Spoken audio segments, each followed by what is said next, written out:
nini? Sasa naona mawingu imetanda kila mahali. Kenya hii yote mawingu imetanda. Ishara ni ya kwamba kutanyesha. Kutanyesha sana. Nataka kutoa shukrani kwenu nyinyi kwa kazi mlifanya wakati ya uchaguzi wa mwaka jana.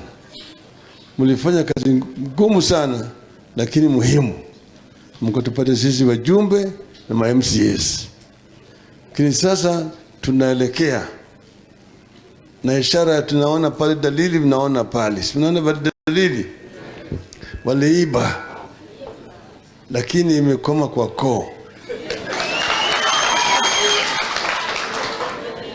Imekoma kwa koo, imekataa kuteremka kwa tumbo. Sio, naona hiyo. Bado mpaka hii mwaka moja sasa bado wanalaumu tu ile serikali ambayo ilitoka.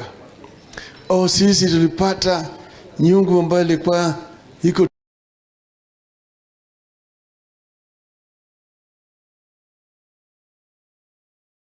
tupu. Kulikuwa hakuna chochote. Hata nini vipande kulikuwa hakuna. Hata ukoko ilikwisha. Sasa walianza hiyo mwaka jana mwezi wa 9.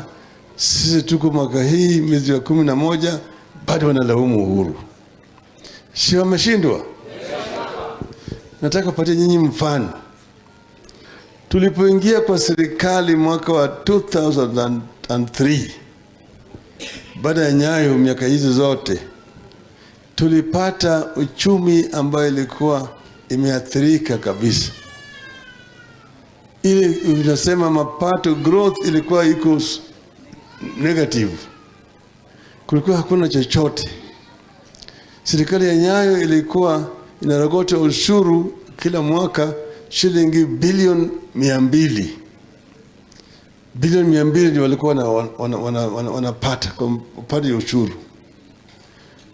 Sisi tulikuwa tumeahidi wananchi ya kwamba tukiingia kwa serikali tutaleta elimu ya bure ya primary.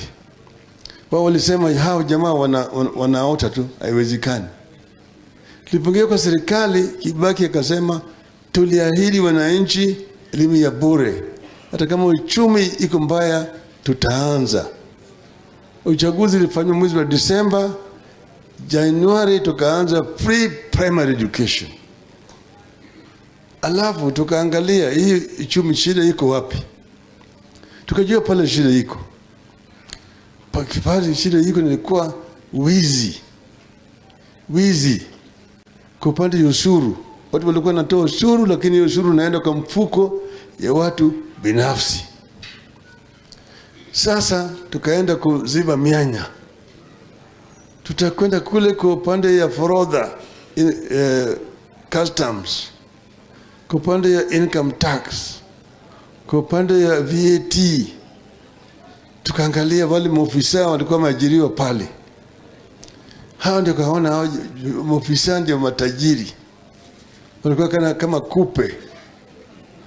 Sasa ukiona mtu mmoja wao ndio wananunua yale majengo ya nyumba zile apartment blocks, wao ndio wananunua cash. Wao ndio wanaendesha magari Mercedes Benz, BMW, Toyota, ile ni hao. Wao ndio wanajenga manyumba kubwa kwenye reserve. Wao ndio wanajenga magorofa katika marikiti kule Sabuni.